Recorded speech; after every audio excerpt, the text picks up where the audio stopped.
पढ़ी लिखी देवरानी। अगर आज मैं भी पढ़ी लिखी होती तो मैंने मोहल्ले में हो रहे कंपटीशन को जीत लिया होता और अच्छी खासी मोटी रकम जीतकर आपके हाथ में थमाई होती। माँ बड़ बोली, ज्यादा मत बोल। जितना तेरा कद है ना उससे भी 50% कम बोला कर। इस घर में ही क्या, हमारे खानदान में किसी भी औरत को पढ़ने की इजाजत नहीं है। देख तेरी बड़ी भाभी मधु, ये भी कहाँ पढ़ी है, इसके घर वालों ने भी इसे पढ़ने नहीं दिया।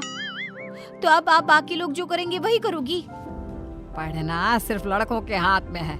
किताब, पेन, पढ़ाई ये आदमी ही कर सकते हैं, क्योंकि उन्हें ही तो आगे जाके कमाना है। औरतों को तो सिर्फ बेलन, झाड़ू और पोछा यही करना है जीवन भर।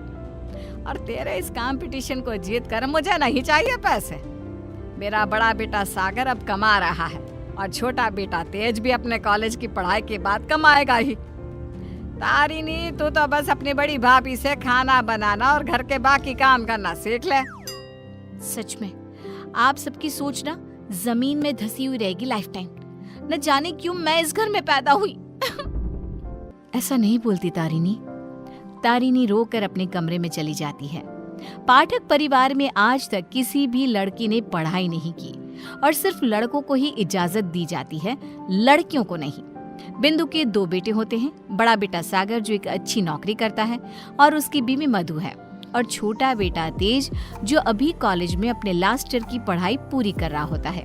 बिंदु और यशराज ने कभी अपनी बेटी तारिणी को पढ़ने नहीं दिया, जिसकी शिकायत वो आज तक करती है। तेज को अपने कॉलेज में प्रीति नाम की एक लड़की से प्यार हो जाता है।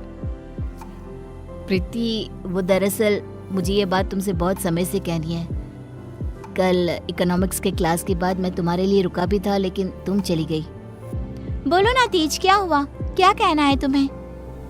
प्रीति, अब मुझे तुमसे प्यार हो गया है। क्या तुम मुझसे शादी करोगी? देखो, हम पिछले 5 साल से एक दूसरे को जानते हैं। आई नो तेज, जैसे तुमने अपने जज्बातों को मन में छुपा के रखा, वैसे मैंने भी छुपाया। मैं भी तुमसे प्यार करती हूँ, लेकिन मैं तुमसे शादी कैसे कर पाऊंगी? क्यों? कौन रोक रहा है हमें?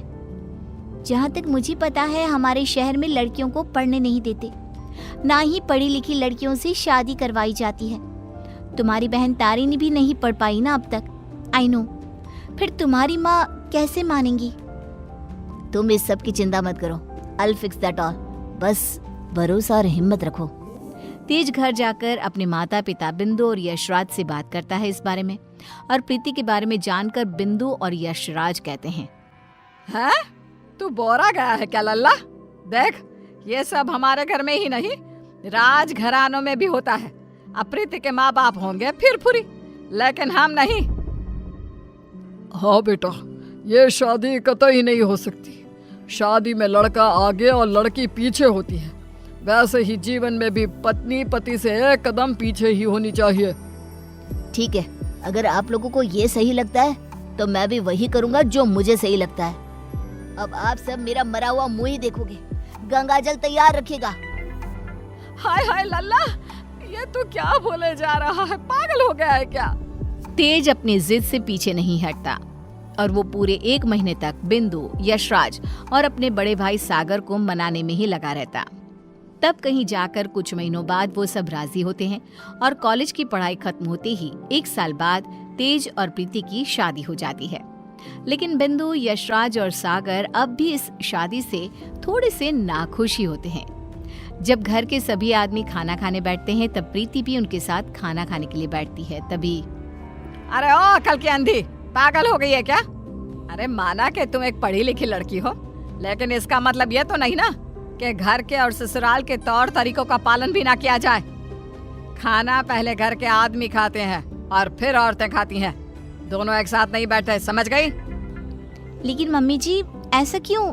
मेरा मतलब खाना तो सबका एक ही होता है ना, तो सब अलग अलग बैठकर क्यों खाए? प्रीति, तुम चलो ना रसोई में, चलो, सबके लिए कटोरी में खीर परोसनी है। लेकिन मधु दीदी। प्रीति, माँ और मधु जो कह रही हैं वो सब सुनो। तेज, अपनी बीवी को कुछ समझाओ। प्रीति गुस्से से उठकर रसोई में चली जाती है और मधु के साथ खीर को कटोरियों में परोसने में लग जाती है। प्रीति, हम इस घर की बड़ी बहू हैं, उसके बावजूद भी हमें हर मामले में, हर काम में पीछे रखा जाता है, जूती की नोक पे रखा जाता है, क्योंकि हम पढ़े लिखे भी नहीं हैं। अब सोचो, हम बड़ी बहू होकर भी हमारा ये हाल है, तो तुम्हारे साथ क्या क्या होगा।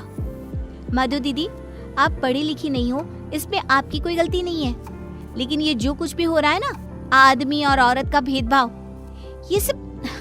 ये सब बहुत ही बेकार और इलॉजिकल है। आज दुनिया कहां से कहां पहुंच गई है। आज के जमाने में औरत आदमी के साथ कदम से कदम मिलाकर चलती है। खैर, अब हम और कर भी क्या सकते हैं, लेकिन हम अपने आप को बहुत भाग्यशाली मानते हैं। क्यों मधु दीदी? क्योंकि हमारी एक पढ़ी लिखी देवरानी जो है। हाँ, आपको पता है मधु दीदी, आप ना बहुत क्यूट हो, आपको किसी की नजर ना लगे। जब सभी हॉल में एकत्रित होते हैं, तभी बिना घूंघट ओढ़े प्रीति को देखकर, प्रीति बहू, अब क्या तुम्हारे लिए दीवार पर बड़े अक्षरों में इस घर के तौर तरीके लिखवा दिए जाए? हैं? अब क्या किया मैंने? आप हमेशा राशन पानी लेकर क्यों चढ़ जाती हो मुझ पर mummy ji? I just don't understand. Preeti बहू, आज तुम बगैर घूंघट के दिख गई हो। आइंदा से अगर ऐसा बिना घूंघट के दिखी ना, तो मुझसे बुरा कोई नहीं होगा। मधु बहू को देखो, सोते समय भी घूंघट ओढ़े ही सोती है, नींद में भी ये हमारे आदेशों का पालन करती है। और हाँ, एक और बात कान खोल कर सुन लो, आइंदा से बड़ों से और अपने इर्द गिर्द के आदमियों से इतनी बदतमीजी से बात नहीं करना, और इस घर की 4 दीवारों में सिर्फ और सिर्फ सरल हिंदी भाषा का ही प्रयोग होगा। अंग्रेजी भाषा नहीं गूंजनी चाहिए। तेज, अपनी धर्मपत्नी को समझा कर रख। प्रीति निराश हो जाती है और अपने कमरे में चली जाती है। रात में वो तेज से कहती है, तेज, ये सब क्या हो रहा है? तुम्हारे घर वाले इतने पागल कैसे हो सकते हैं? अगर मुझे ये अंदर की बातें पता होती ना, तो मैं कभी तुमसे शादी नहीं करती। I married you just because तुमने कहा कि तुम्हारे घर वालों को मुझसे कोई ऑब्जेक्शन नहीं है। हाँ, तो वही हुआ ना, वो कुछ बोले क्या तुम्हारी पढ़ाई लिखाई पर? अब बाकी कुछ रूल्स रेगुलेशंस है घर की लड़कियों और बहुओं के लिए, अब उन्हें तो फॉलो करना ही होगा ना। आई नो वो थोड़े बहुत गलत है, लेकिन अब हम और कर भी क्या सकते हैं। एक दिन जब यशराज दूध वाले का हिसाब कर रहा होता है, तभी ये 3 हफ्ते जुलाई महीने के और 2 हफ्ते अगस्त के, तो कुल मिलाकर पूरे हुए। अरे बिंदु, जरा हमारे ड्रॉअर में से कैलकुलेटर तो लेकर आना। जी अभी लाती हूँ। बिंदु कैलकुलेटर लाती है और तभी प्रीति भी वहां आती है और यशराज को हिसाब करते देखती है। ओफो, ये कैलकुलेटर चल क्यों नहीं रहा? अब मैं हिसाब कैसे करूंगा? 5 हफ्तों का हिसाब मिलाया जाए तो बनते हैं 680 रुपए, क्योंकि हमने 3 रविवार और 4 मंगलवार को दूध नहीं लिया था रघु भैया से, तो उस हिसाब से यही हिसाब बनता है। मैंने अपने माइंड में ही 1 मिनट में कैलकुलेट कर दिया है। प्रीति बहू, तुझे 1000 बार कहा है ना, रसोई में ही रहा कर। अरे आदमियों के काम में क्यों हर बार अपनी टांग अड़ाने आ जाती है? आइंदा से ये हिसाब किताब वाले काम में तू बिल्कुल भी ध्यान नहीं देगी। चल दफा हो यहाँ से अब। न जाने कौन सी घड़ी थी वो जब तेज को इससे प्यार हुआ। बेवकूफ है हमारा बेटा। इस तरह फिर से प्रीति को चुप कराकर रसोई में भेज दिया जाता है। कुछ दिनों बाद प्रीति जब बाजार से घर लौटती है, तब वो घर पर सबको मधु पर चिल्लाते हुए देखती है और मधु बेचारी फूट फूट कर रोई जा रही थी। सब तुम्हारी गलती है, तुम्हारी वजह से ही मैं बाप नहीं बन सकता कभी। पता नहीं क्यों आई तुम मेरी जिंदगी में। पनौती हो तुम, पनौती। लेकिन सागर जी, डॉक्टर साहब ने कहा है कि आपके अंदर कुछ मेडिकल इश्यूज हैं, जिसकी वजह से आप कभी बाप नहीं बन पाएंगे। अब इसमें हमारी क्या गलती है? ओए मधु, ज्यादा ऊंची आवाज से बात मत कर। वही तो। प्रीति से अपना गुस्सा कंट्रोल नहीं किया जाता और वो तुरंत अंदर आकर चिल्लाती है, बस, आप सबको ये क्या हो गया है? जब डॉक्टर ने कहा है कि कमी सागर भैया में है, तो मधु दीदी को क्यों सुनाना? वो क्यों सहे? सारे ताने, सारी डांट, सारी गलती मधु दीदी की कैसे हो गई?